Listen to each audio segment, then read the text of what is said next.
Bom, gente, boa noite mais uma vez a todos. Sejam muito bem-vindos ao terceiro encontro Desafios da Atuação do Tradutor e Intérprete de Libras em Língua Portuguesa, refletindo a partir das práticas aqui na UFSB, a Universidade Federal do Sul da Bahia, um evento anual que a gente produz, terceiro ano, e a gente fica muito feliz. Eu sou a professora Daniane Pereira, eu sou uma mulher de descendência afro-indígena, de cabelos longos, pretos, eu tenho um rosto redondo, cabelos castanhos escuros, estou utilizando um óculos de armação marrom, usando uma blusa azul marinho, com um colar de madeira e 3 brincos pequenos em cada orelha. Atrás de mim eu tenho um armário de madeira com diversos livros, e meu sinal em Libras é esse, a configuração de mão em D, dando um toque com a ponta do indicador na têmpora e descendo com o movimento de semicírculo e um toque na cintura. Mais uma vez eu agradeço a presença de todos. Eu sou doutoranda em letras pela UESC, mestra em letras, eu sou graduada em letras portuguesas, em letras libras, em pedagogia e normal superior, especialista em libras, em supervisão escolar, educação à distância, AEE e educação inclusiva. Mais uma vez eu quero dizer a todos que sejam bem-vindos ao terceiro encontro Desafios da Atuação do Tradutor e Intérprete de Libras, Língua Portuguesa. Através dessa atividade, desse evento, a gente propõe um espaço amplo de discussões a respeito da atuação e da formação do profissional tradutor e intérprete de Libras, língua portuguesa, favorecendo a formação continuada, a socialização de pesquisas realizadas com os estudos linguísticos da língua de sinais brasileira e os estudos no campo da tradução e a interpretação da língua de sinais. E também fortalecer interações entre os profissionais que atuam como tradutor e intérprete de Libras e língua portuguesa. Eu agradeço também a presença dos palestrantes, a professora Joyce Cristina Souza, da UFSCar, a professora Marina Evaristo Santos, da UFMG, e o professor Warley Martins dos Santos, da UFSC, e a disponibilidade de vocês prontamente em estar aqui conosco neste momento. Eu quero agradecer também a presença dos tradutores e intérpretes de Libras, língua portuguesa, que estão presentes com a gente, a Charlene Cardoso Andrade, da Secretaria Estadual de Educação da Bahia, o Kerson Kleber Espínola Pereira, da UFSB, a Maria Leidiane Rodrigues Pereira Reis, da Unimontes, e a Raimires Costa Rocha, da Secretaria Municipal de Educação de Brumado, aqui na Bahia. Eu agradeço por vocês estarem aqui presentes e tornarem o evento acessível às pessoas surdas. Agradeço a todos por terem aceito o convite, por estarem presentes aqui hoje, enriquecendo o nosso evento. A gente quer lembrar que esse evento vai ser gravado, a cópia do vídeo vai ficar disponível no canal do YouTube Observatório Inclusivo da UFSB, e a gente pede que vocês se inscrevam no canal, ativem o sininho das notificações para receber um alerta assim que a gente postar um conteúdo, e também que deixem o like de vocês. Durante o nosso encontro, a gente pede também que, para melhor visualização da equipe que ajuda no suporte com os debates, que vocês, por favor, levantem a mão quando quiserem fazer algum comentário, alguma inferência durante o evento, ou que vocês escrevam no chat a hashtag GPI e coloquem com letras de imprensa maiúscula a contribuição de vocês. Até o final do encontro também a gente vai disponibilizar um link para registro da frequência, tá bom? A gente quer solicitar por gentileza que, com exceção dos palestrantes convidados e dos intérpretes de Libras, que vocês deixem seus áudios e câmeras desligados para maior visualização dos tradutores e intérpretes de Libras língua portuguesa por parte das pessoas surdas, tendo em vista a plataforma Google Meet. Se a gente deixar tudo fechado, fica mais fácil deles conseguirem visualizar. E para dar início, eu convido a professora Marina Evaristo dos Santos. A professora Marina é da UFMG, ela é mestranda em Educação, Ensino e Humanidades pela UFMG, ela é licenciada em Letras Libras pelo IFNMG, graduada em Comunicação Assistiva pela PUC Minas. A professora ela fará uma apresentação com o tema Desafios da Atuação do Tradutor e Intérprete de Libras no Contexto Étnico-Racial. Marina, obrigada pela sua presença e a palavra é sua. Boa noite a todas, todos e todes. É um prazer estar aqui. Quero agradecer a Daniane pelo convite, o pessoal do GELES, muito obrigada. E para a gente começar, né, para a gente começar com com esse encontro de acaba sendo de pesquisadores negros, né, Daniane? Eu gostaria de começar com uma música para a gente aquecer, né? Um sorriso negro, um abraço negro, traz felicidade. Negro sem emprego, fica sem sossego. Negra é a raiz da liberdade. E aí, para a gente começar, né, a falar dessa questão do tradutor-intérprete no contexto étnico-racial, né, só para aquecer um pouquinho. Quem sou eu? Eu sou uma mulher negra do Candomblé. A minha trajetória com a língua de sinais, ela é diferente de muitos intérpretes, né? Porque uma grande parte, não todos, dos intérpretes tem uma trajetória no contexto religioso, né? E começaram com os testemunhos de Jeová e com as igrejas evangélicas. E eu já tenho, e a minha história com a língua de sinais, ela começou a partir do curso Comunicação Assistiva, né, que era Libras e Braille. E a partir daí eu tive mais interesse, né, com a área da língua de sinais. E para a gente começar a falar um pouco da língua de sinais, é importante a gente dizer que a língua brasileira de sinais, ela é uma língua de sinais é uma língua emergente, né? E essa língua emergente, ela vai ocupando novas funções sociais, né? Por exemplo, nós temos a questão da modernização da língua. Eu acho que a maioria de todos que estão aqui, né, há uma grande parte, não todos, né, mas a língua de sinais ela vem sendo usada com novas funções. Então, na minha trajetória, né, eu peguei a língua de sinais como ensino, né, então com os professores surdos lecionando, né, e depois ela passou a ter o uso da comunicação, então a gente percebe os intérpretes audiovisuais, os intérpretes educacionais, e nesse momento, né, com a educação bilíngue, a gente percebe como letramento também, como um letramento visual. Outra coisa também, a Libras também vem sendo usada com novas funções relacionadas a gênero, raça e classe. Os estudos relacionados à interseccionalidade, né, de gênero, raça e classe é muito recente. Né? Nós começamos com o Buzar, né, que realizou uma pesquisa falando dessa questão dessa interseccionalidade de raça e classe, né? Nós temos a Priscila também, Fernandes, que também fez uma pesquisa relacionada à Lei 10.639, e eu, na minha pesquisa, eu trabalho com o conceito de escrevivência, né? Que é a escrevivência em língua de sinais. Escrevivência é um conceito da escritora Conceição Evaristo, né? E eu trabalho com ele em língua de sinais. E agora, para a gente falar um pouco desses desafios, eu quero falar um pouco dessa construção identitária no uso da língua de sinais por negros surdos, né, intérpretes e professores bilíngues. E tem uma pesquisa que é de Lima, que ela fala do uso da língua de sinais para a construção das identidades. É uma pesquisa bem recente, de 2021, é uma pesquisa que foi realizada na UFOP, né? Eu estou falando rápido, Daniane? Para mim tá tranquilo. O pessoal que está interpretando tá tranquilo? Tá beleza, Marina. Tranquilo. E aí,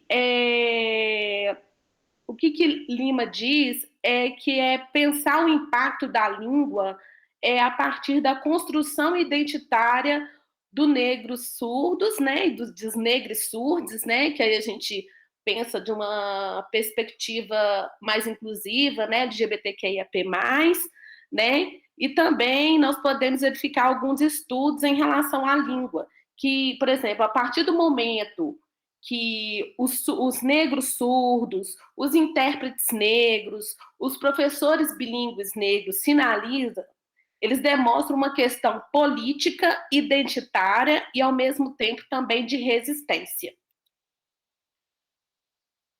E agora, eu quero falar de outra coisa também, que é muito importante, e eu acredito ser um desafio para os intérpretes de Libras, professores bilíngues, é o biletramento, né? Quem trabalha com o conceito de biletramento é Cavalcante, e ele discute o biletramento para os povos indígenas. E eu estou trazendo esse conceito de biletramento para profissionais intérpretes, né?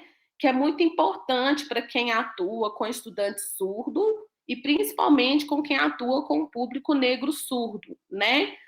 E para a gente pensar nesse biletramento, por exemplo, eu vou trazer o conceito, por exemplo, de dororidade, né? Que é um conceito da Vilma Piedade. E a Vilma Piedade fala desse conceito de dororidade, que é a empatia entre mulheres negras, né? Aí a comunidade surda já vem trabalhando com esse sinal, que eles fazem um sinal de dororidade. E aí é importante esse biletramento, não só para os surdos, mas também para os profissionais intérpretes. Eu estou falando desse conceito de dororidade, mas a gente pode pensar também nessa questão também étnico-racial, nas religiões de matriz africana, né? Nós temos também o canal Axé Libras, né, que vem contribuindo também para que a aplicação da Lei 10.639 ocorra de forma efetiva e também contribui também para esse letramento racial para os profissionais intérpretes, né, que atuam no contexto étnico-racial, né? E aí eu faço uma discussão acerca dessa questão. Eu gosto muito desse livro, de Como Ser uma Educadora Antirracista. É um livro desse ano, de 2023, da Bárbara Carini, né? E nas referências é Pinheiro, né? E aí ela faz uma análise que a gente não pensa as práticas pedagógicas, né? Pensando no privilégio branco, né? E aí ela fala muito dessa questão do âmbito do ERE. O que é o ERE? É a educação para as relações étnico-raciais. Então ela faz uma discussão também que muitas das vezes as pessoas brancas, elas não são racializadas, elas acham que essa questão de se racializar está muito ligada somente para as pessoas negras, né? Então, isso eu acho que eu trago uma provocação, né, Daniane, assim, que é importante que a gente fale desse conceito, assim, de branquitude no campo da tradução, da interpretação. É lógico, né, algumas pessoas vão trabalhar com a questão da competência tradutória, mas eu trabalho muito com essa questão da representatividade. E aí, por fim, o letramento racial para intérpretes de Libras e professores bilíngues, ele é importante para a gente combater o racismo e principalmente para negros surdos e promover mecanismos para que a gente romper com essa ideia de que a ideia do negro como escravizado, né? Eu acho que isso é muito importante. E aí, as línguas sinais étnico-raciais, né, que eu acho que, por exemplo, os urubus coapó, que é uma língua indígena, né, eu vi uma vez um vídeo com a pesquisadora Shirley Villalva, e ela traz essa questão do sul dos urubus coapó. Né? Essa pesquisa começou com Ferreira Brito, e a Shirley Villalva deu continuidade a essa pesquisa, né? E aí a gente pensar nessa questão étnico-racial, quais são os desafios, não só urubus coapó, mas também dos quilombolas, das línguas sinais indígenas, né? Que são línguas emergentes. E aí, como eu disse anteriormente, né, a gente já tem contribuições de outros intérpretes de Libras, né, como o canal Axé Libras, né, que é um canal que eu sigo, né, que traz uma contribuição para o letramento racial dos profissionais que atuam com estudantes surdos, mas também para a comunidade negra surda. E a minha conclusão, né, é que a proposta do letramento racial para professores bilíngues e intérpretes de Libras é que a gente consiga formar profissionais pensando na importância do letramento racial para a comunidade surda e para as línguas de sinais étnico-raciais emergentes. Uma vez, aí eu quero fazer trazer uma lembrança aqui. Eu me recordo que eu estava interpretando, e aí, em algum momento, o professor falou assim, porque Exu, né? Aí fez o sinal de Exu e Exu, né? E aí era um estudante branco, né? Ele falou assim, mas o que é isso, né? O que é Exu, né? E aí, no meio daquela interpretação, né, eu falei assim, no intervalo eu te explico direitinho, que o professor partiu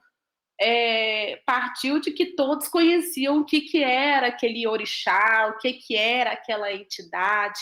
Então, o letramento racial ele é muito importante, não somente para nós que somos profissionais intérpretes de Libras, mas também para surdos negros e não negros. Então, gostaria de agradecer, eu trago aqui as minhas referências, né, que é Lima, Surdez e Negritude, uma pesquisa sobre identidade negra no uso da Libras, Pennycook, uma linguística aplicada transgressiva, Pinheiro, né, Como Ser um Educador Antirracista, Bárbara Carini, e de Jamila Ribeiro, Lugar de Fala, que eu faço um jogo com o lugar da interpretação. Muito obrigada. Obrigada a você, Marina. Nossa, veio algumas informações até novas, né, referente ao seu trabalho, que está sendo muito bem desenvolvido, parabéns.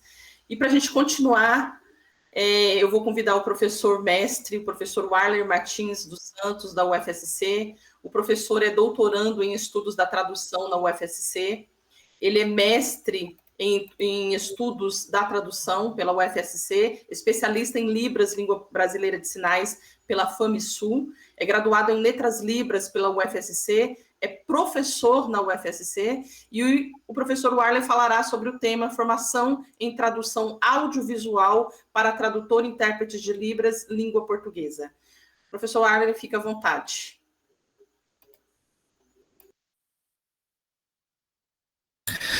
Bem, pessoal, boa noite a todos. Me escutam de forma clara? Perfeito. Primeiramente, gostaria de agradecer à professora Daniane pelo gentil convite de estar aqui socializando alguns conhecimentos relacionados à minha produção de doutorado agora.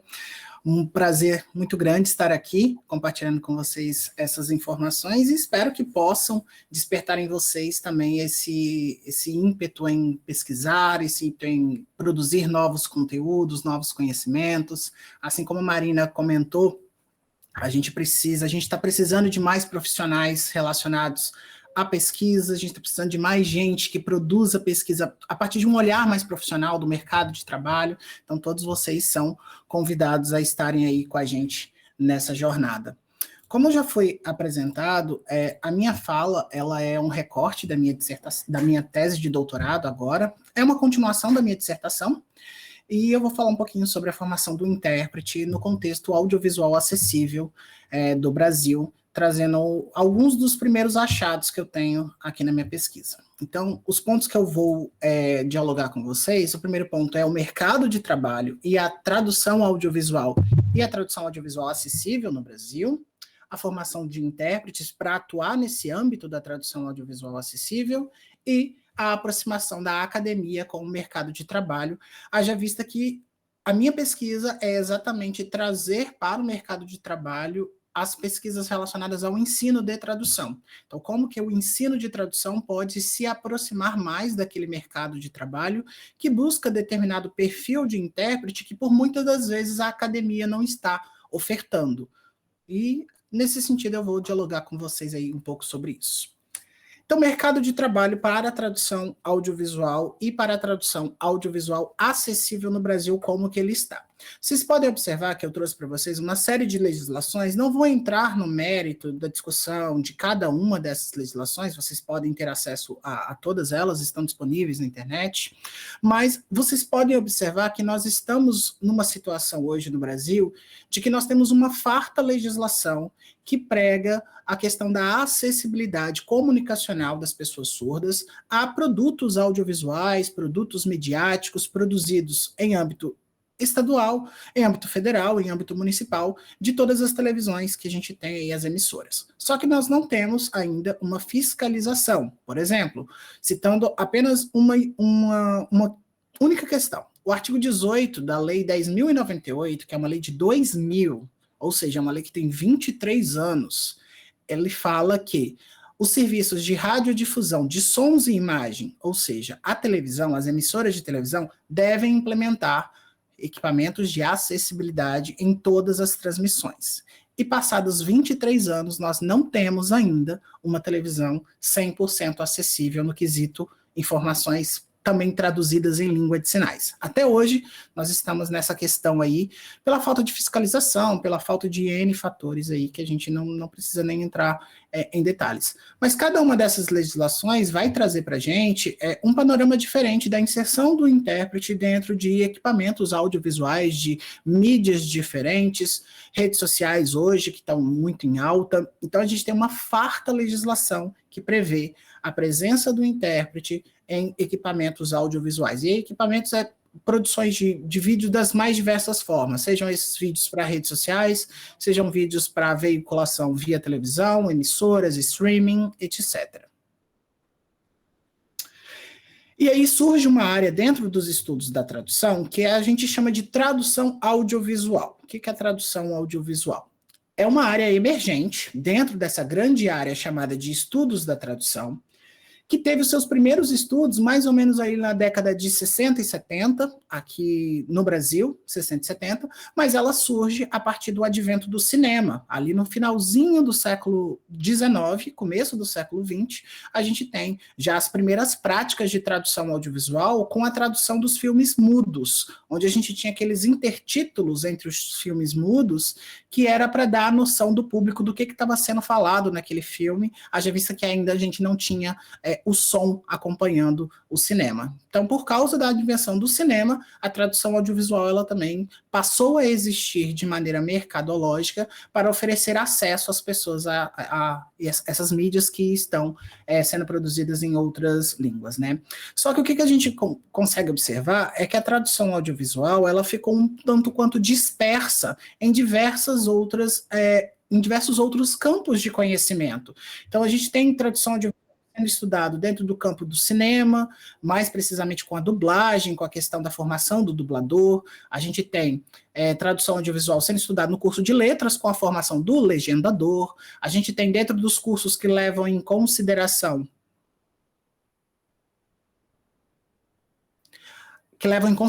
a formação para atuar com acessibilidade, por exemplo, letras libras, ou com necessidades educacionais especiais. A gente também tem discussões relacionadas à tradução audiovisual nesse campo, e mais recentemente no jornalismo. Então é uma área naturalmente interdisciplinar que vai congregar em si uma série de outros conhecimentos que vão levar a essa consolidação daquilo que a gente chama de tradução audiovisual. E o nome ficou tradução de uma forma genérica, como a gente sempre gosta de frisar, que nós trabalhamos prioritariamente com interpretação, mas ficou tradução, haja vista que o processo de entrega desse produto, ele é sempre baseado numa tradução.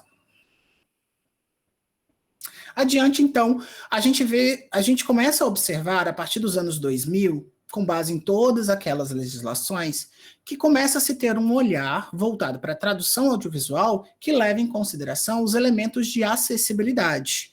E aí surge uma nova área dentro dessa já sub-área, então uma outra sub-área dentro dessa área, chamada de tradução audiovisual acessível. Então, é extremamente recente, de 2005.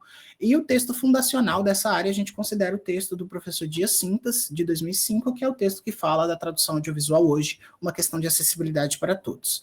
Então, a gente tem o casamento da tradução audiovisual com o casamento da acessibilidade, que gera essa terceira área, que é a tradução audiovisual acessível. Mas quando a gente está falando disso, nós estamos falando de quê? A gente está falando de 4 modalidades, ou seja, de 4 formas de apresentação dessa tradução que vão dar acessibilidade àquelas pessoas que têm perdas neurosensoriais. Então, a gente está falando da legenda para surdos e ensurdecidos, a gente está falando da dublagem, para aqueles surdos que são oralizados, a gente está falando da janela de Libras e a gente está falando da audiodescrição. As 4 modalidades que atualmente fazem relação com a tradução audiovisual acessível. Mais precisamente, eu faço pesquisas dentro da janela de Libras, ou também da conhecida tradução ou interpretação no Par Libras português audiovisual, também chamada de TIAUS por alguns autores, e é mais precisamente onde eu concentro as minhas pesquisas. Dentro do grupo de pesquisa que eu atuo, que é o Intertrades, que é um grupo de pesquisa da Universidade Federal de Santa Catarina, a gente tem outros profissionais, outros pesquisadores que estão pesquisando legendas para surdos e ensurdecidos, como, por exemplo, a Vitória Tassara, que faz pesquisa nesse âmbito. A gente tem, na Universidade Federal do Ceará, muitos trabalhos relacionados à audiodescrição, principalmente aqueles que são orientados pela professora Vera Santiago, e dublagem a gente ainda observa que é uma área pouco explorada dentro das pesquisas relacionadas à tradução audiovisual acessível, e a gente está precisando de mais pesquisas nesse sentido. Ok, para o mercado, então, ele ofertar esse tipo de modalidade, esse tipo de tradução, esse tipo de oferta para as pessoas que dela necessitam, ele vai precisar de profissionais que façam esse tipo de trabalho. E aí, nesse sentido, a gente evoca a formação. Então, como que está a formação de intérpretes, de tradutores e intérpretes de Libras português, para atender esse tipo de demanda, que é um tipo de demanda emergente e, de certa forma, urgente por conta de todas as legislações que eu citei anteriormente, a gente vai precisar ter um olhar para a formação. E aí, quando a gente vai pesquisar a formação do intérprete, a gente observa que essa formação, ela ainda é tida como uma formação generalista. O que isso significa?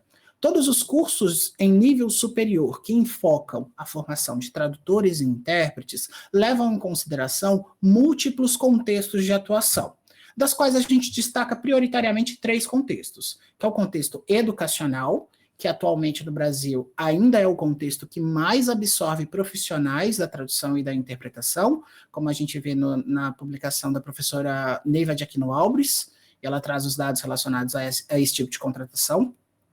O segundo contexto é o contexto de saúde, a atuação no contexto de saúde, respeitando o artigo 25, se não me engano, do Decreto 5626, que fala sobre o acesso das pessoas surdas ao contexto de saúde, bem como os artigos 165 até 172 do Código de Processo Civil para o contexto jurídico. Então, nós temos prioritariamente esses 3 elementos, esses 3 contextos, como aqueles que recebem todos os esforços formativos. Então, todo intérprete que entrar em qualquer curso de formação em nível superior, seja ele Letras Libras ou não, e aí eu trago para vocês aqui uma linha do tempo da criação do curso de Letras Libras, né?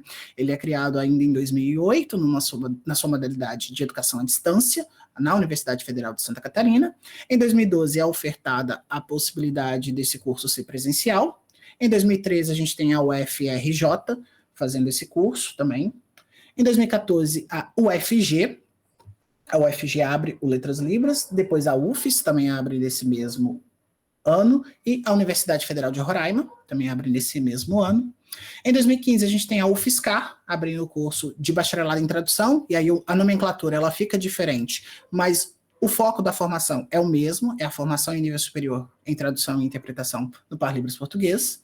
A Universidade Federal do Rio Grande do Sul, que também seguiu a premissa da UFSCar e deu um nome diferente para o curso, que não Letras Libras.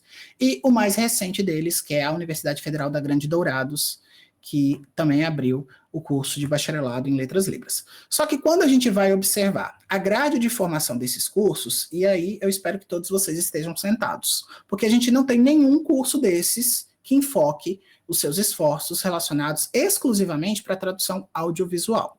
O que a gente vai encontrar é esse assunto diluído em outras disciplinas, muito pautada na prática desse intérprete, haja vista que, pelo fato da Libras ser uma língua visual, ela vai requerer o vídeo como um suporte de registro.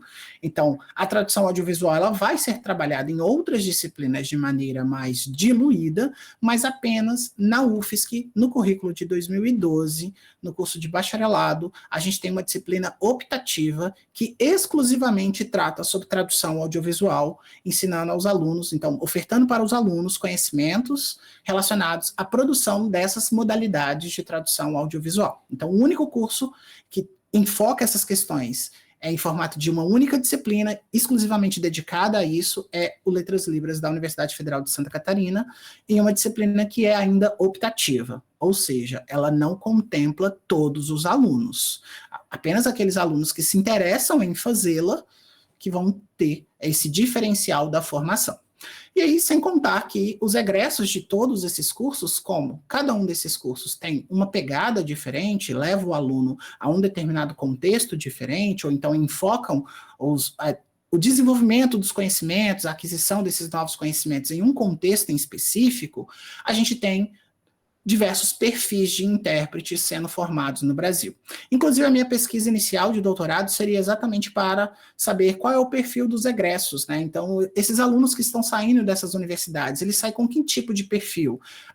Com conhecimentos relacionados a qual curso, a qual contexto em específico, para qual demandas eles têm mais aptidão de atender. E frente a isso, como que o mercado de trabalho está recebendo os alunos do Letras Libras? Eu sinto muita falta de ter esse retorno, até como um egresso do curso. O que os alunos do curso pós-formação eles estão fazendo? A gente não tem esse tipo de informação desse perfil do egresso desse curso.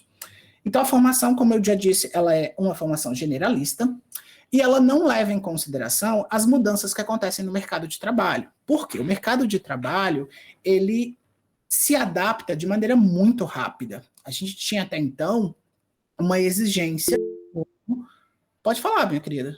Só um minutinho, meu bem. Rai, Tiago está sinalizando. Obrigada, Warley. Não, tranquilo. Precisar, por favor, me interrompa.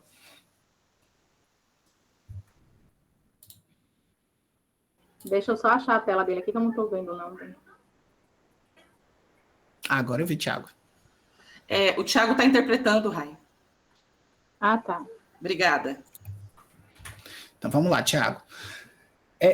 Como eu estava falando, que o mercado de trabalho, ele muda numa velocidade muito grande e a academia não dá conta de acompanhar, haja vista N processos que acontecem dentro da academia. É muito burocrático a aprovação de um curso em Letras Libras, a mudança de currículo desse curso. Então, optou-se dentro desse curso, nas mais diversas instituições, trabalhar nessa perspectiva mais generalista, de modo a dar para o mercado de trabalho um profissional que pode, futuramente, pós-formação em nível superior, se adaptar às demandas do mercado. Então, a formação em si, ela não considera essas constantes mudanças que a gente tem no mercado de trabalho. Uma mudança mais significativa, eu trago numa publicação que eu fiz em 2020, comparando o ProLibras com o Letras Libras. Então, eu busquei identificar no mercado quais eram as demandas que pediam o ProLibras e quais eram as demandas que pediam Letras Libras. E aí, eu trago algumas considerações sobre isso, porque o mercado de trabalho, ele ainda dá preferência, pelo menos o mercado de trabalho audiovisual, para pessoas que são portadoras do diploma de ProLibras. Exame este que acredito que todos vocês conheçam, é um exame extremamente problemático, que ele foi criado como uma proposta paliativa para resolver uma demanda de intérpretes, principalmente no contexto educacional, somando uma avaliação de competência com uma formação, com uma certificação profissional, que durou aí de 2005 até 2015. E essas formações do Letras Libras, elas estão associadas a um determinado momento histórico da sociedade. Por quê? O Letras Libras, ele surge exatamente para dar formação para aqueles intérpretes que atuavam em instituições educacionais dos mais diversos níveis, principalmente os níveis de educação superior. O Letras Libras, ele surge a partir de uma Ele vai surgir enquanto legislação em 2005 no Decreto 5626, lá no artigo 17, mais precisamente.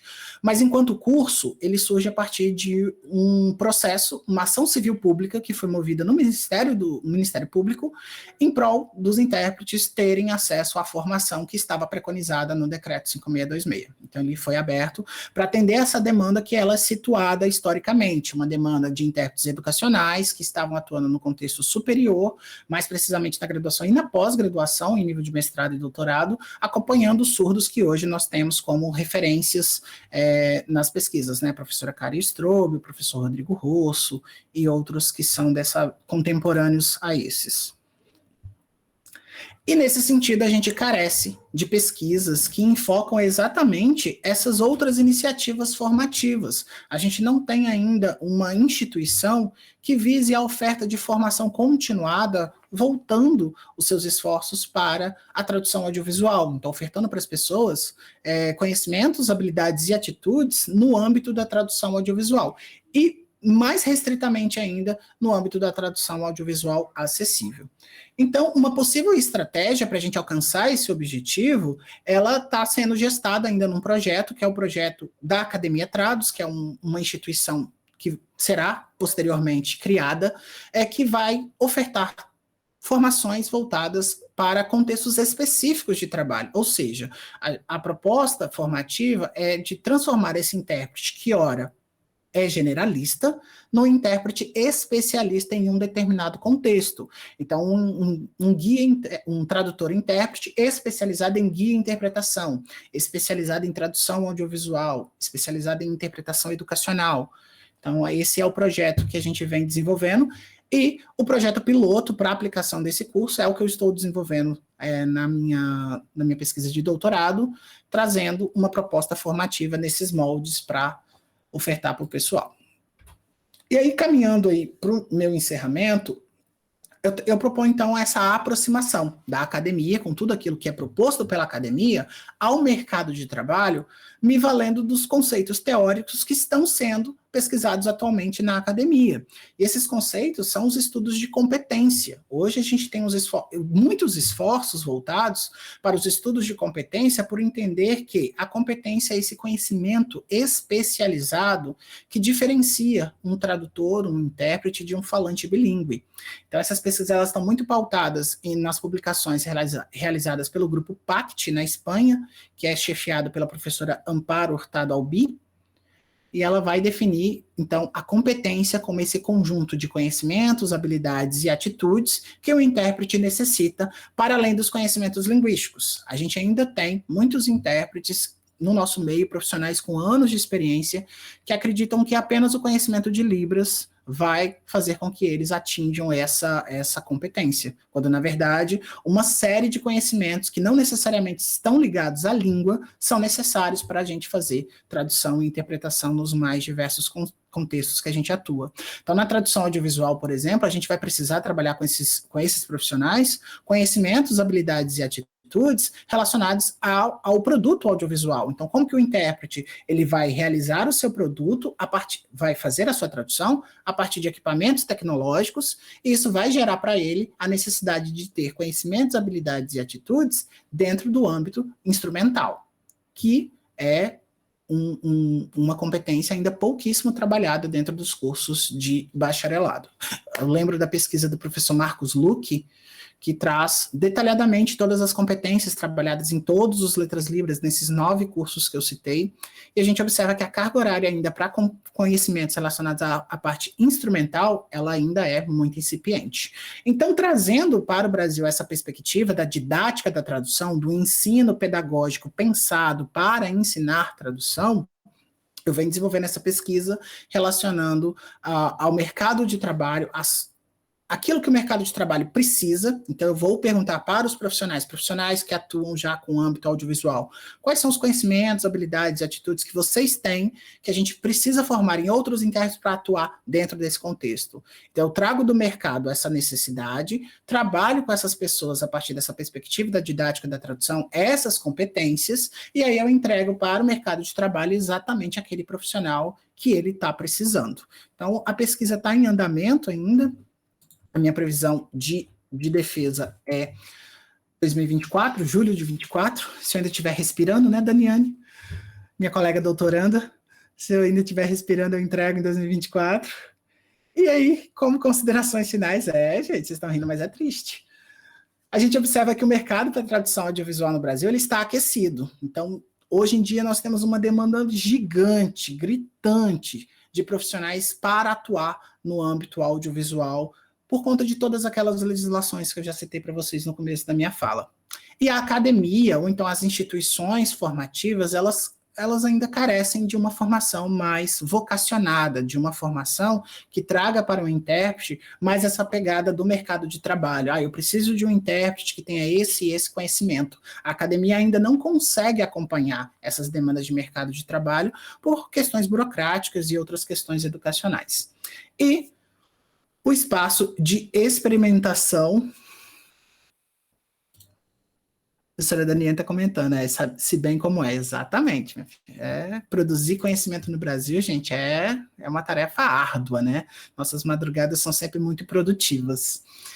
E aí eu encerro a minha fala dizendo que nós temos um espaço muito grande de experimentação, de propostas relacionadas à tradução audiovisual, à interpretação audiovisual, que é um outro conceito que a gente traz também, principalmente atreladas àqueles produtos em que não se tem uma preparação prévia, mas você está lá, ligou a câmera, você tem que bater o braço. E a pandemia ela acelerou muito essas questões, haja vista que as ferramentas tecnológicas elas foram usadas à exaustão e requereu dos intérpretes muitos conhecimentos, habilidades e atitudes voltadas à utilização dessas ferramentas. Então, eu fico à disposição de vocês, caso vocês tenham alguma dúvida no âmbito da tradução audiovisual, no âmbito da tradução audiovisual acessível, ou então queiram outras informações ou referenciais nesse sentido. E agradeço novamente a oportunidade de estar aqui, dialogando com vocês, batendo esse papo com vocês, e fico à disposição da organização do evento. Devolvo a palavra à professora Daniane. Obrigada, Wiley, obrigada pelas suas contribuições. Não vou nem comentar nada dos seus estudos e o quanto que isso é sofrido. É bom, mas é sofrido. E para a gente dar sequência, então, eu convido a professora mestra Joyce Cristina Souza, a professora da UFSCar. Ela é doutoranda em Linguística, outra doutoranda em Linguística pela UFSC, ela é mestra em Linguística pela UFSCar, licenciada em Letras Portuguesas e Literaturas de Língua Portuguesa pela Unifran. A professora Joyce fará a apresentação com o tema Interfaces entre as ciências do léxico, tradução e interpretação da Libras. Joyce, fica à vontade. Obrigada, Daniane. Vocês me ouvem bem? O retorno está legal para vocês? Tá. Então, agradeço imensamente o convite realizado pela Daniane para participar aqui hoje e poder compartilhar desse espaço, né, com os colegas, o Arley e também com a Marina. Foi um imenso prazer, assim, de poder ouvi-los e de poder estar aqui nessa noite falando um pouco sobre essa interface, né, possível e essa relação possível entre as ciências do léxico, a tradução e a interpretação. Eu gostaria de iniciar a minha fala estabelecendo aí uma interface, propondo, né, uma reflexão a respeito do que nós temos hoje, em termos de contextualização, que faz pensar nessa possibilidade, né, e nesse diálogo entre as ciências do léxico, a tradução e a interpretação. Eu acho que, num primeiro momento, para quem não conhece do que trata essas ciências do léxico, acho que vale a pena fazer uma pequena introdução, né, para tornar mais contextualizada a minha fala. Então, as ciências do léxico, elas são as ciências que vão tratar, como o próprio nome diz, do léxico da língua, ou seja, do conjunto de palavras que uma língua pode ter, né? E aí, dentro dessas ciências, a gente pode ter, então, duas ciências que são voltadas aí para o tratamento do léxico da língua geral, que a gente nomeia de lexicologia, que é o estudo do léxico, das palavras e o comportamento dessas palavras na língua, e também a lexicografia, que é uma nomenclatura talvez um pouco mais conhecida por alguns aqui, que vai tratar do registro, né, da organização desse léxico e o registro desse léxico por meio, por exemplo, de dicionários, de glossários, né, de vocabulários, listas de palavras, enfim, banco de sinais, né? E nós temos também outras duas ciências que compõem as ciências do léxico e que vão tratar mais especificamente do léxico especializado, ou aquilo que muitos nomeiam que é o termo. E aí, quais seriam essas duas ciências, né? A terminologia, que eu tenho a convicção de que muitos de vocês já ouviram falar em algum momento de terminologia, sobretudo envolvendo a língua de sinais, e nós temos também a terminografia, que nada mais é o registro desses termos, né? Por meio de glossários em especial. Na nossa área, nós temos aí o surgimento de muitos glossários, de muitos materiais, mas que é algo recente, né? E que bom que é algo recente, que bom que é algo que vem sendo material e objeto de estudo, de trabalho de muitas pessoas e de muitas instituições que vêm se dedicando para o fomento das ciências do léxico na língua brasileira de sinais. Acho que vale a pena comentar que essas ciências na língua de sinais, ela não é algo tão recente como a gente imagina. Se a gente for pensar assim do ponto de vista histórico mesmo, a nossa primeira obra que envolveu o registro do léxico, dos sinais aqui no Brasil, da língua de sinais no Brasil, data de 1875, que foi por um autor surdo chamado Flauzino Gama, né? E ele traz aí uma primeira obra propondo esse registro, que é a iconografia dos sinais dos surdos mudos, naquela época um termo bastante utilizado, né? Então vejam, de 1875, depois nós tivemos aí um gap de aproximadamente 100 anos, e aí só em 1969 que a gente foi ter aí uma segunda publicação de uma outra obra que se dedicou ao registro do léxico da língua brasileira de sinais. Vale mencionar que, inicialmente, as preocupações eram em gerar materiais registrando os sinais, mas pensando principalmente num público voltado para as pessoas ouvintes, aprendizes de Libras, que pudessem ter um material de consulta para aprendizado da língua brasileira de sinais, né? Que eles pudessem ter ali um material onde eles tivessem a oportunidade de conhecer o léxico dessa língua. Então, se a gente for olhar em todo o repertório de materiais, de obras dedicadas ao registro desse léxico da Libras, a maioria desses materiais, eles foram criados pensando nesse público-alvo, aprendizes da língua. E isso já deixa evidente que existe uma carência do ponto de vista da própria lexicografia, da elaboração, da organização de materiais voltados para o público tradutores e intérpretes de Libras, né? Se a gente for olhar, por exemplo, nas línguas orais, existe uma série de dicionários, por exemplo, voltados para tradutores que atuam em diferentes campos de conhecimento, né? E aí, quando nós trazemos isso para a língua de sinais, a gente ainda não tem essa realidade de materiais voltados para esse público. Mas o que nós temos hoje já vem tendo aí, principalmente com o apoio da tecnologia, recursos que vem possibilitando, né, a consulta e até mesmo o acesso a materiais que possam servir para auxiliar em decisões tradutórias, né? Se a gente for pensar nessa relação da ciência do léxico, então, com a tradução e interpretação, é muito importante pensar também na relação, pensando no nosso contexto brasileiro, das legislações, pensar no contexto da ascensão das pessoas surdas e nesse movimento das pessoas surdas estarem em diferentes lugares, pensando na formação dessas pessoas e, consequentemente, na presença do intérprete, né? Eu acho que o fato de termos surdos se formando em diferentes áreas, isso teve um impacto muito grande, considerando, sobretudo, a terminologia e a terminografia, duas áreas extremamente afetadas por esse movimento, por essa ascensão, e porque onde o surdo está, pensando nesse contexto, o intérprete também, né, vai estar.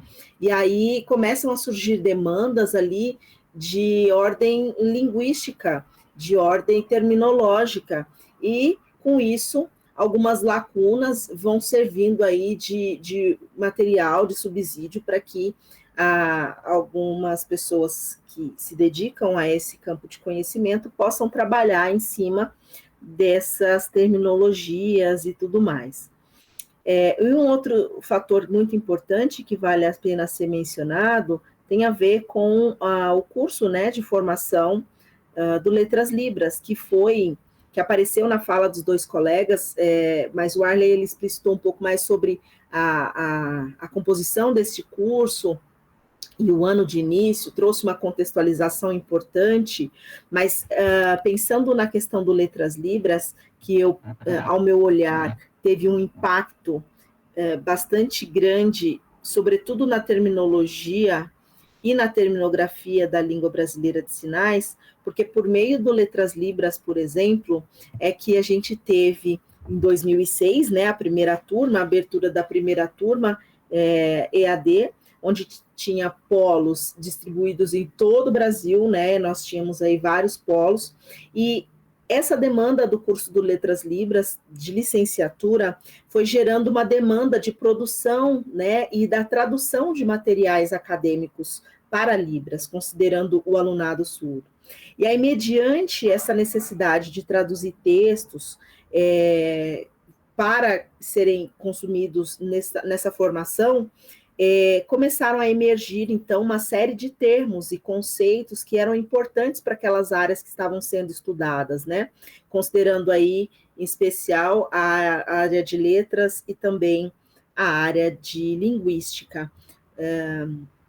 Dois campos de conhecimento que foram amplamente importantes aí para a terminologia da língua brasileira de sinais. E aí, diante disso, não, assim, pensando nessa questão, né, da necessidade de se traduzir textos dessas áreas, porque até então a gente não tinha, né, ou não existiam correspondentes em Libras referente a essas terminologias que já eram bastante difundidas e conhecidas na língua portuguesa, né? Então, essa foi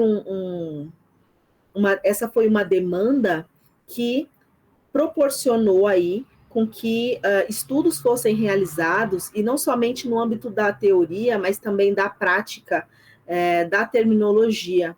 E aí, essa lacuna, essa demanda, ela traz aí como resposta a elaboração de um glossário que é amplamente conhecido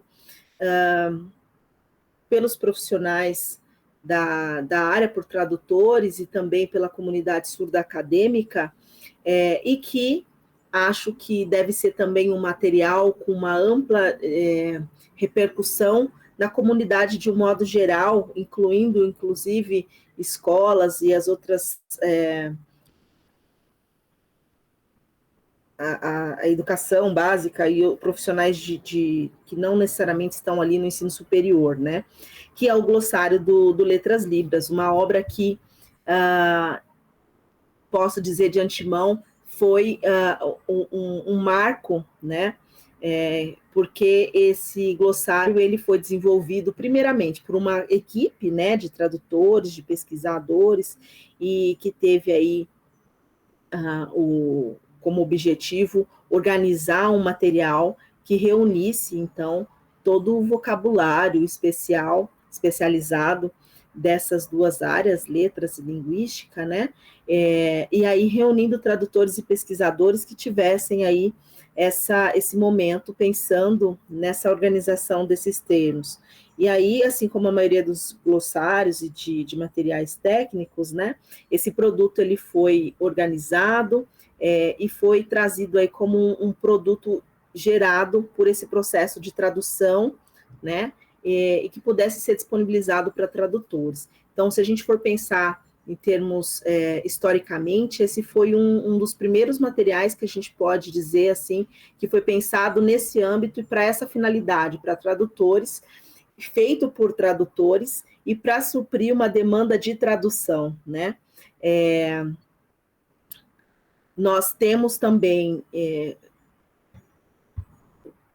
o Letras Libras, ele possibilitou a ampliação desse vocabulário. Então, hoje, se a gente acessa, nós temos aí a oportunidade de conhecer a terminologia de outras áreas do conhecimento, como, por exemplo, a psicologia, né, e outros glossários que estão ali presentes, mas hoje existe um grande investimento nas ciências do léxico, sobretudo para suprir demandas da educação básica, por meio de intérpretes educacionais, por exemplo, tradutores e intérpretes que atuam na educação básica, nas escolas, em todos os níveis de educação, e existe uma escassez, né? Existe essa queixa da escassez de materiais que possam servir aí de auxílio, né, para esses profissionais, auxílio no sentido de que eles possam ter o conhecimento da produção, né, de alguns sinais específicos, de algumas disciplinas específicas que são tratadas. Por que é importante a gente pensar nessas ciências do léxico e essa relação do intérprete, a educação? Hoje, se a gente for pensar em toda a cadeia educacional, lá na ponta, no ensino médio, hoje, esses alunos surdos e ouvintes, eles têm a oportunidade e eles são submetidos a um exame, por exemplo, que é o Exame Nacional do Ensino Médio, o Enem, que hoje, né, é um exame traduzido em língua de sinais. E já existe essa discussão, por exemplo, em relação às terminologias utilizadas, né, e o contato, o acesso que os surdos têm, por exemplo, a esses termos. Então, veja o quanto é importante nós termos essas ciências pensando na produção de materiais, pensando na discussão dos termos e do léxico da língua, e na importância da difusão, da disseminação desses conteúdos em todas as esferas, porque é por meio desses tradutores, desses intérpretes, que esse conteúdo vai chegar até o público, né? Então, assim, existe essa demanda pensando no intérprete que está na escola, pensando no intérprete que está no ensino superior, pensando nos tradutores surdos, pensando, enfim, toda essas possibilidades de atuação, e pensando ainda na questão da prática, né, de se organizar esse material. Como que a gente pode pensar, estabelecer, então, por exemplo, essa relação, né, dessas ciências, a tradução, a interpretação. Nós temos a questão da formação do intérprete, que é algo que também nos traz como um ponto, né? Se a gente for olhar, por exemplo, nos currículos de formação dos tradutores e intérpretes, são poucas as instituições que atuam nessa formação que têm na sua grade curricular, na sua matriz curricular, uma disciplina que vai olhar para essa questão do léxico, que vai olhar para essa questão da terminologia ou da lexicografia, ou até mesmo que vai trazer essa dimensão para esse profissional em formação ou já formado sobre possíveis fontes de consulta, materiais que eles podem acessar, como a gente pode avaliar essa qualidade desse material, porque são pontos importantes também. Hoje em dia, eu atuo como tradutora, eu sou tradutora, sou intérprete, e eu dialogo muito com os meus pares a respeito desses instrumentos linguísticos que estão aí disponíveis e do acesso que nós temos a eles, né? Hoje, graças à tecnologia, a gente consegue acessar informações a qualquer momento, de qualquer lugar, mas é muito importante que a gente desenvolva também um certo filtro para observação, né, e para a utilização consciente desses materiais produzidos e disponibilizados. Existe uma plataforma amplamente utilizada e que hoje em dia é muito solicitada, tanto do ponto de vista do consumo, do uso, né, pensando numa pessoa que vai consultar, quanto no ponto de vista daqueles produtores de conteúdos, né, que é o YouTube, por exemplo. Então, quando a gente pensa em ciências do léxico e registro desse léxico, normalmente a gente está falando de instrumentos que têm uma sistematização, que têm uma forma de organização, que têm uma série de critérios para serem elaborados. E hoje em dia, o YouTube ele vem assumindo, por exemplo, um espaço de consulta, ela vem sendo utilizado como uma ferramenta de consulta muito frequente pelos tradutores e intérpretes, né? E aí é muito importante que a gente pense para onde está caminhando, né, essas ciências e também como que a gente pode fazer esse filtro para que nós não caiamos aí em certas ciladas, né, e que a gente possa, então, fazer um bom aproveitamento desse léxico. Existem algumas limitações, existem algumas questões que precisam ainda ser melhoradas nesse campo, como, por exemplo, um espaço que, de repente, concentre glossários de todas as áreas para facilitar o acesso daquele profissional que atua na educação, por exemplo, que é uma queixa de, a gente não tem sinal para tal coisa, a gente não tem material para consulta para tais coisas, então onde que a gente pode olhar? A gente ainda não tem um espaço que vai fazer trazer esse repertório, né? Essa é uma dificuldade. Uma outra dificuldade é com relação à disseminação desses sinais, ao uso desses sinais por parte dos profissionais, né? Existe muito, às vezes, combinados que são feitos e registrados, e a gente ter isso difundido, né? Bom, a minha fala, pensando nessas interfaces das ciências do léxico, né, da tradução e da interpretação, vale a pena mencionar que essas ciências, elas ainda são incipientes do ponto de vista, sobretudo, teórico, né, e do ponto de vista prático, a gente vem tendo um amplo investimento na produção de materiais, mas ainda materiais muito pautados naquele público que é aprendiz, né? A gente ainda precisa parar, pensar e organizar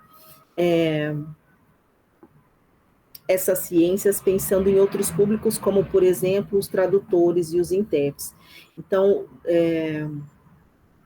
acho que eu vou finalizar por aqui e espero aí comentários e também que a gente possa fazer uma troca dentro do espaço que ainda nos cabe, né? Obrigada, Joyce. Obrigada pela fala. O pessoal está aqui no chat, agradecendo vocês todos, a Marina, o Arley, a você, Joyce. Mas tem algumas coisas mais específicas. A Natália é uma pessoa surda e ela dá os parabéns aos profissionais intérpretes e fala como é maravilhosa essa profissão, né? E a gente tem aqui o Roberto também falando sobre as questões, o debate, né? Como essas discussões somam para a formação e a construção de novos saberes. Obrigada, Roberto. Alguém, eu acho que foi o Roberto ainda, não, Reginaldo. Reginaldo colocou aqui também o Arley, querendo saber um pouco mais sobre a Academia Trados.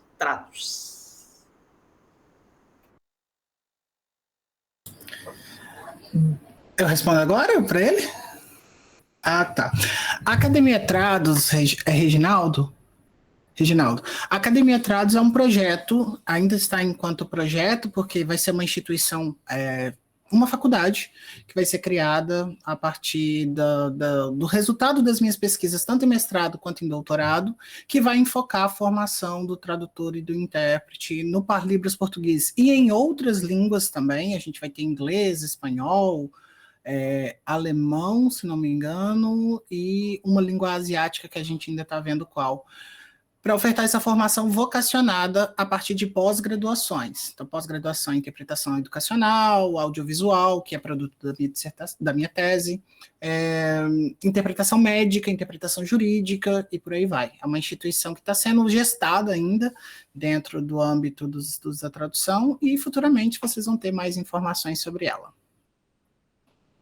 Isso. O Gustavo também está colocando ali os parabéns e está falando, né, que ele conhece a Academia Trados e que é maravilhosa. A gente participa de várias atividades nessa academia, assistindo e tudo mais. Marina esteve também, Joyce também, né, Joyce? Tá tudo ali interligado. Gente, são 20h11 e a gente ainda tem uma novidade. Então, obrigada mais uma vez a vocês três por estarem aqui com a gente, com essas discussões que realmente só vêm a somar, como o Roberto colocou. E a gente tem hoje uma surpresa, porque o professor Warley trouxe um livro dele, para sortear aqui entre a gente, né? Professor, quer falar um pouquinho do livro para o pessoal antes da gente ir para o sorteio? Então, como a academia ela vai precisar de uma editora de publicação de livros voltados para tradução e para interpretação, que é a editora da Trados, e aí a gente lançou esse primeiro livro que fala sobre a história do intérprete com base nas legislações que eu citei anteriormente. Então a gente fez um apanhado de todas essas legislações que falam sobre o tradutor e intérprete, e ele funcionou como um manual. E a ideia para ele foi a partir de um concurso que eu recém fiz para a Universidade Estadual do Rio de Janeiro, e eu fui procurar materiais que enfocassem sobre as legislações relacionadas ao intérprete, e a gente não encontrou. E aí eu criei um material para mim estudar, e a partir desse material de estudo que surgiu esse livro. E aí é um livro que está sendo publicado pela editora Trados, e eu estou cedendo um volume para o sorteio e encaminhando de presente um volume para o grupo de pesquisa que idealizou esse momento aqui para a gente dialogar, conversar. E aqueles que tiverem interesse em adquirir o livro, ele acompanha um curso também, é só entrar nas redes sociais da Academia Trados, @Academia Trados, em tudo quanto é lugar, que vocês vão ter as informações para adquirir. Já estão colocando ali no chat, autografado. Gente, eu vou fazer o seguinte então, professor, se o senhor concordar. Tem aqueles sorteadores, né, online, aí eu posso entrar em um aqui. Ó, Joyce. Ai, Marina, nós somos terríveis. Aí tem o sorteador online. Eu vou compartilhar, e aí a gente vai pegar a numeração que está lá de acordo com a quantidade de pessoas que a gente tem aqui. E justamente aqui no Meet, então todo mundo vai estar vendo comigo, e o número que cair lá, a gente segue a sequência dos nomes que estão aparecendo aqui para mim, pode ser? Então vamos embora. Eu estou por vocês. Então vamos lá, eu vou compartilhar, vou pedir licença para vocês aí para compartilhar. Eu não olhei quantos tem, 30, né? 30 redondinho. Não, 30 não, eu vou colocar 29, porque você não vale lá. Eu já tenho o livro. Pois é. Então, sortear um número entre 1 e 29. Opa, para baixo. Entre 1 e 29, passei. Ok. Aí eu vou pedir, então, para poder me dar um número. Cadê? Quando eu clicar. Então, vamos lá. Valendo, já saiu. Um número está aqui. Então, o que a gente vai fazer, tá? Se for alguém do Geles, é mais tranquilo, que vai estar entre os Geles, a gente vai enviando para o correio. Mas se for alguém de fora, também da mesma forma, tá? Depois é só me passar o endereço tudo bonitinho, ou o professor já envia direto, ou ele envia para a gente envia para vocês, tá? Número 19. Não adiantou nada o tananana, porque o tananana é aqui, né? Então...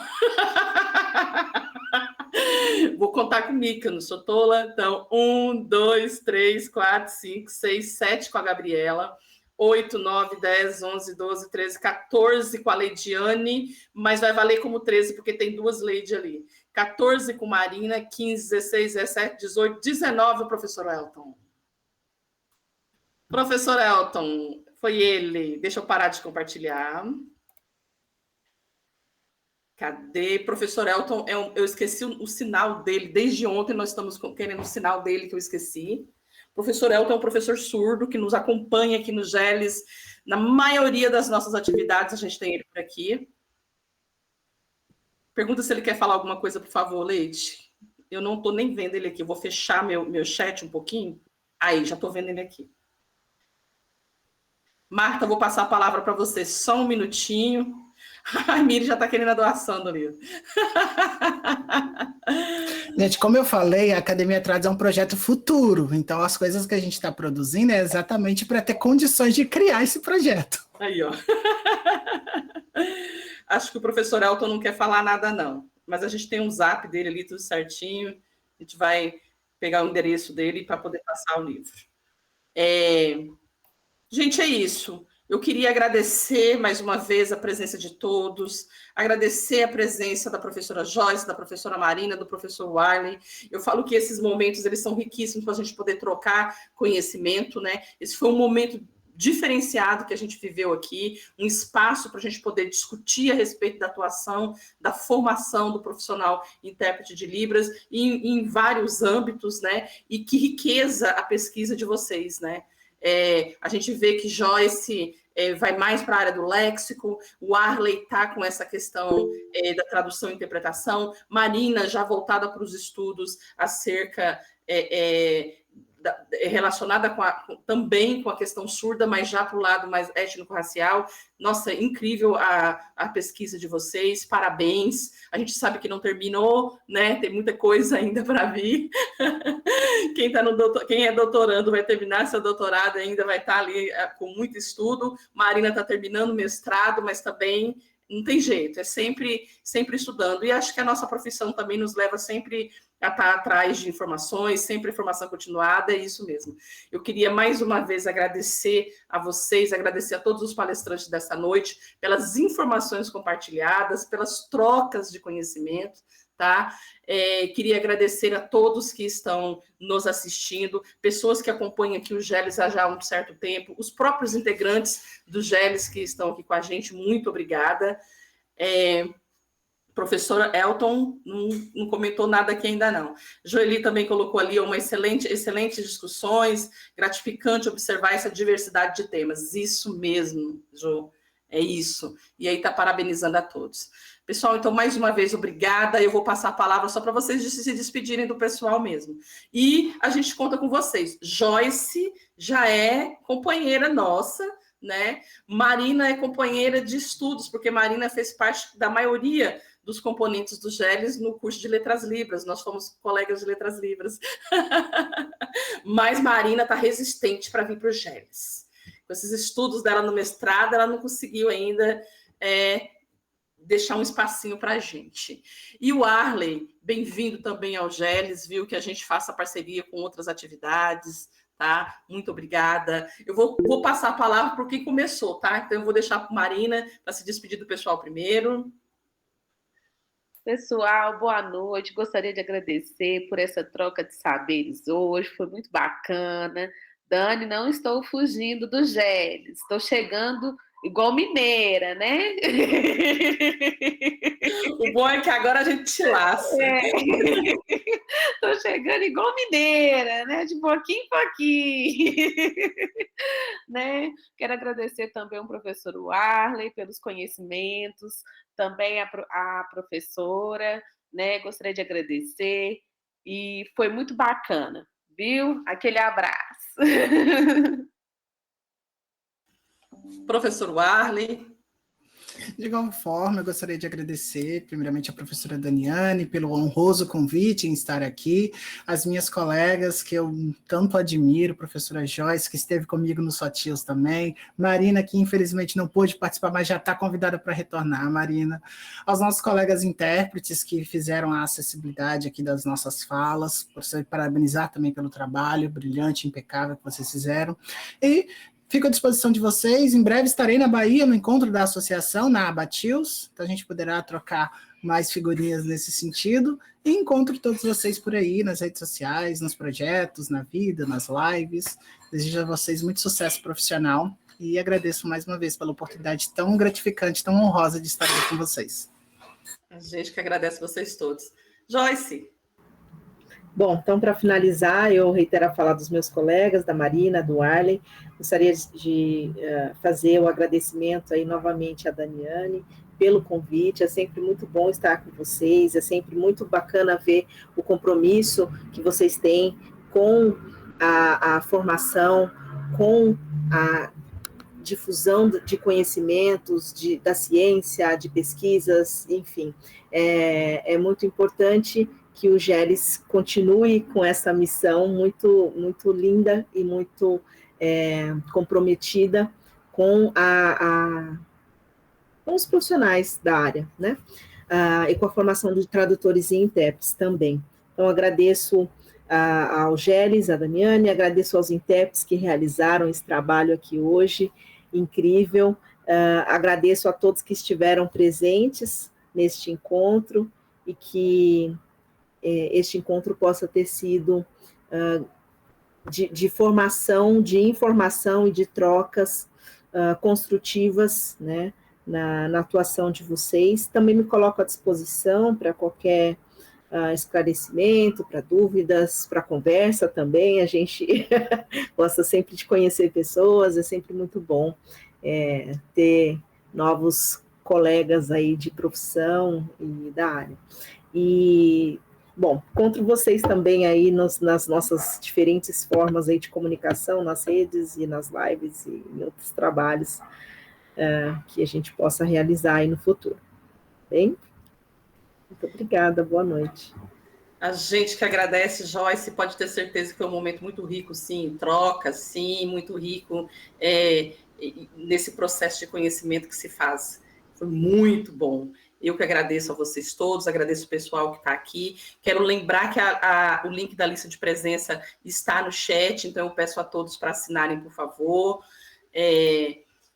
Mais uma vez, né? Agradecer a vocês que estiveram aqui, principalmente aos palestrantes, a Marina, Evaristo dos Santos, a Marina é da UFMG, a Joyce Cristina Souza, a professora Joyce é da UFSCar, e ao professor Arley, que é da UFSC. Muito obrigada pela presença de vocês. Como vocês mesmos disseram, agradecer também aos nossos intérpretes de Libras, ao Kerson, da UFSB, a Leidiane, que é da Unimontes, a Raimires, que é da Secretaria Municipal de Brumado, a Mileide, que esteve aqui com a gente, ao Tiago também, que é da UFMG, Mileide é do IFBA.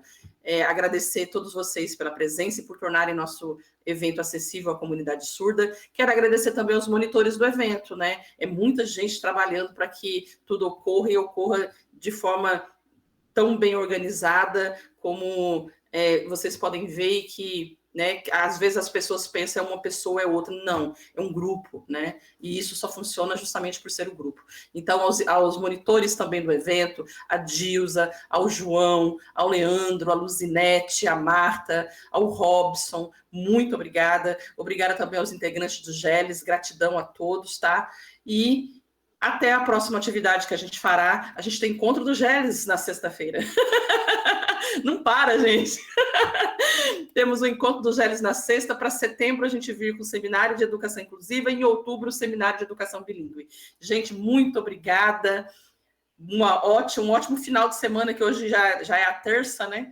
Então, um ótimo final aí de semana para todos. Muito obrigada. Até nosso próximo encontro. Valeu, Arley, valeu, Joyce, valeu, Cristina, Marina, valeu, Raimires, Leide, obrigada, Kesson, Mileide, Thiago. Valeu, gente. Obrigada.